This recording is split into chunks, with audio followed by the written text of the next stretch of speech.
Hello and welcome to it's my vibe by Arpita. मेरा नाम है अर्पिता एंड नमस्ते to my lovely audience. So आज का मेरा वीडियो है about this book called rich dad and poor dad by Robert Kiyosaki. I have read many books, but when I read this book, oh my god, this book was a game changer for me. So definitely, like I was earning in six figures, and then um, I'm glad कि ये book मैंने तब पढ़ी before I started investing. So investing करने से पहले मैंने ये किताब पढ़ी एंड डेफिनेटली बहुत सारे इसमें जो आइडियाज़ थे और बहुत सारे जो कॉन्सेप्ट्स थे वो मेरे क्लियर हुए। सो कोई भी अगर जिनकी इन्वेस्टिंग जर्नी स्टार्ट करना चाह रहा है या जिसको financial education you want to learn more about finance, managing finance and investing, और आपको ज़्यादा आइडिया नहीं है इन सारी चीज़ों का, सो डेफिनेटली ये बुक आपके लिए है। और ये बुक पढ़ने के बाद डेफिनेटली आप सोचेंगे कि जो ये कॉन्सेप्ट्स आप पढ़ोगे, सो ऐसी बहुत सारी चीज़ें हैं जो आगे चल के आप बहुत केयरफुली करेंगे and this is going to be a game changer for you as well. So इस बुक से, क्योंकि ऐसे तो बहुत सारे इसमें कॉन्सेप्ट्स हैं and I can make a long video about it, but in this video specifically I am gonna share 6 important lessons which I have learned from this book. So I hope कि आपको भी कुछ सीखने को मिले. So let's begin.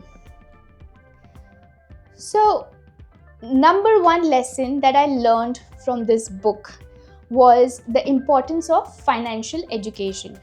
So Robert Kiyosaki, जब ये book का पूरा एक concept I will share in different video, but the importance of financial education, without any hesitation Robert Kiyosaki इस बुक में आपको बोलते हैं, he compares the difference between traditional education and financial education. So वो बहुत ही क्लियरली इसमें बोलते हैं कि स्कूल्स में या हमारा जो बच्चे स्कूल्स में जाते हैं, सो वहाँ पर फाइनेंशियल लिटरेसी या फाइनेंशियल एजुकेशन को इम्पॉर्टेंस नहीं दी जाती है। वो अपने कोर्स जो करिकुलम होता है हर स्कूल का, उसमें इंक्लूडेड नहीं होता है एंड इसके बहुत सारे डिसएडवांटेजेस है। So he argues without any hesitation and he says कि जो स्कूल की एजुकेशन है डेफिनेटली वो आपको एक डिग्री तो देती है, पर जो बहुत इम्पॉर्टेंट कॉन्सेप्ट जो आगे चल के आपको काम आएंगे, which is about financial education and financial literacy, ये जो कॉन्सेप्ट्स है वो स्कूल्स में कवर नहीं होते हैं, जिसके वजह से बहुत सारे लोगों को डिग्री तो वो ले लेते हैं और वो जॉब्स भी कर रहे होते हैं, लेकिन जो बेसिक नॉलेज उनको होना चाहिए कि इनकम वो ला रहे हैं पर उनको पता नहीं है उस इनकम का करना क्या है। सो कियोसाकी बोलते हैं कि ही does not believe in that.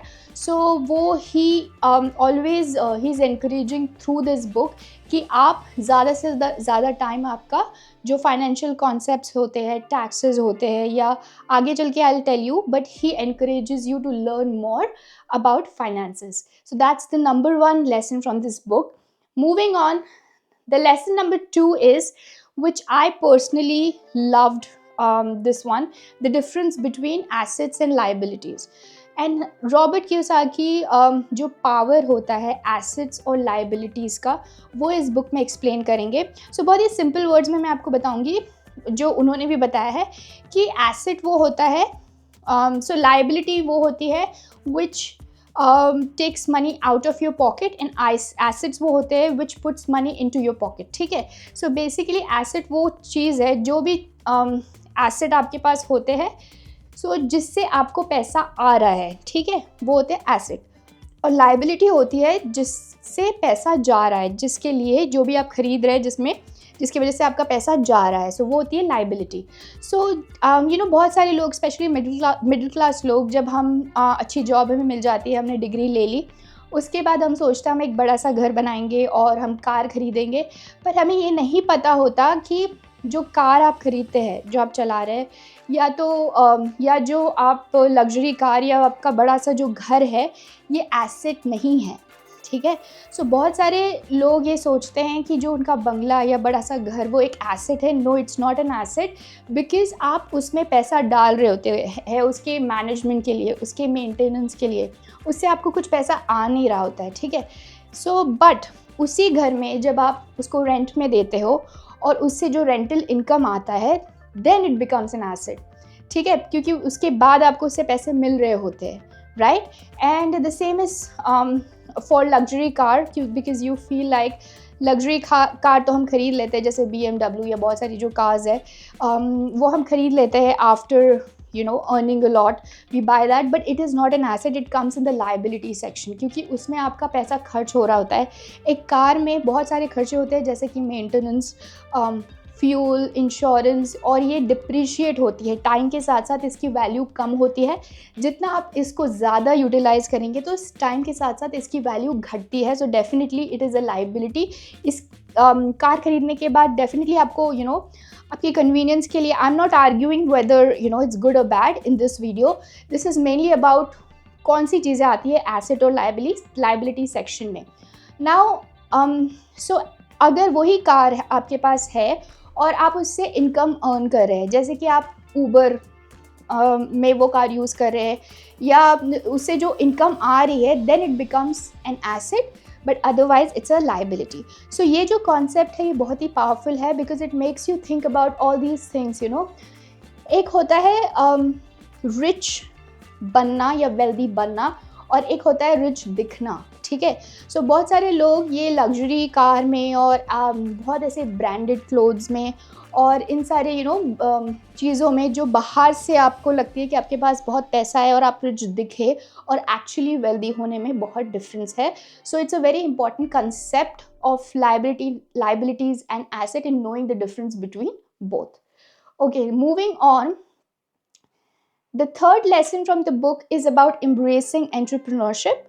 So, and minding your own business. There's a separate chapter about that. So, Robert Kiyosaki encourages you to create your own, so invent money basically.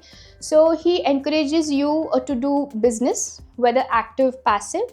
So, he is telling you कि आप 9 to 5 job जो करते हैं और आप किसी और के लिए काम करते हैं, उससे बेटर है कि आप अपने खुद का एक बिजनेस क्रिएट करिए, जिससे आप मल्टीपल पैसिव इनकम स्ट्रीम बना सकते हैं और फाइनेंशियल फ्रीडम की तरफ जा सकते हैं.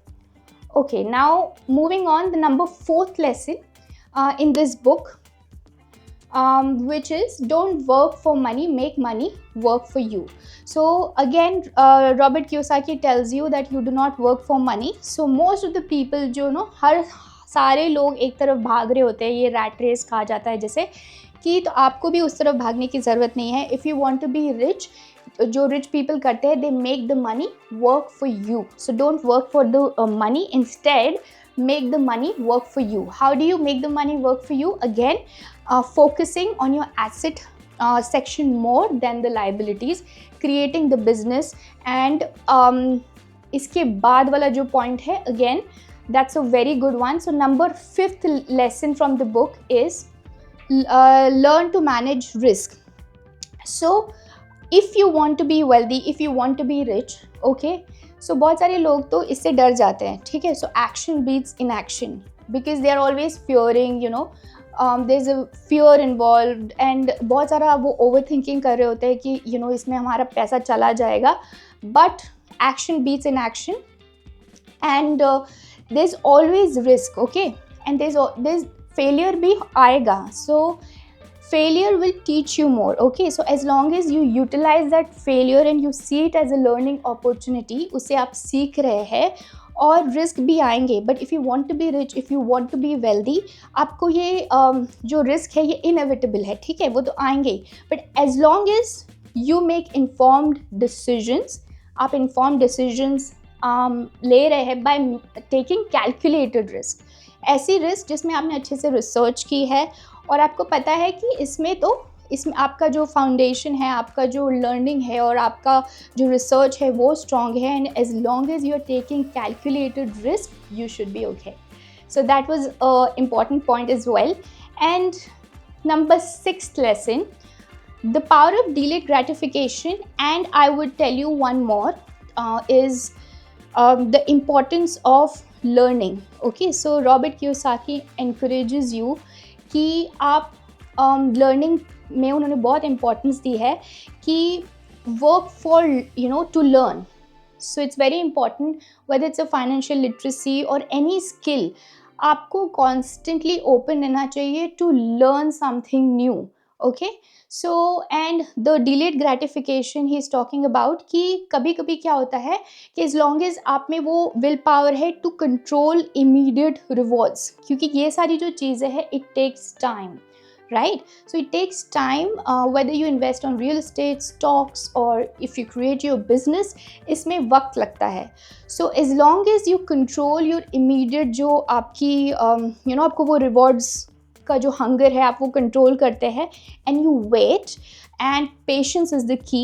सो डिलेड ग्रेटिफिकेशन, सो इवेंचुअली आपको इसका रिजल्ट बहुत ही पावरफुल मिलेगा. So he talks about the importance of delayed gratification, and he also encourages you to focus on learning constantly.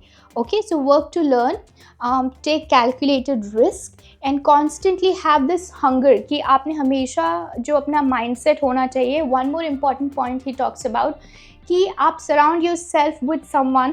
ठीक है, जैसे आपको कोई भी स्ट्रीम में जाना है तो आप ऐसे लोगों को फॉलो कीजिए या उनसे कंसल्ट कीजिए जिसने वो ऑलरेडी कर चुका है. सो जो भी आपका गोल है, whether it's like investments or business or whatever it is, always have your mentor. आपका mentor ऐसा होना चाहिए या ऐसे लोग को आपने फॉलो करना चाहिए जिन्होंने वो सारी चीज़ें ऑलरेडी कर ली है. So when that happens, because they are there to guide you then, so you can get like really good advice from them. And then he definitely talks about being open to learning, कि आपने open होना चाहिए अगर आपको कोई भी चीज़ सीखनी है. कोई भी नया कॉन्सेप्ट आपको पता लग रहा है.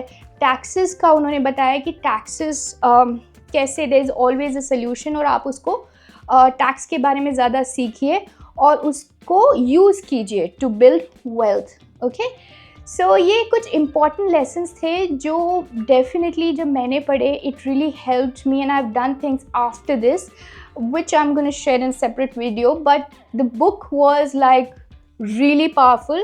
मैंने ये बहुत सारे लोगों को, मेरे colleagues और friends, उनको recommend की है, and you know I've given this book, आप देखेंगे कि already highlighted है क्योंकि ये मुझे इतनी अच्छी लगी. You know, I may repeat it one more time, and I've given it to my colleagues as well to read, and they have also come back to me and हम discuss करते हैं. So definitely I would recommend anyone who is interested, you know, to become rich, to build wealth, and definitely read this book out. And also one more thing now I can think about is about mindset. So the difference between rich and poor is the mindset. So always focus on your mindset. If you have that, you know, strong mindset, and you're hungry for growth, for learning, and you want to be wealthy, then this book is definitely for you. I hope you liked this video. If you liked it, give it a thumbs up, comment, share, and subscribe. I will see you in my next video. Till then, goodbye.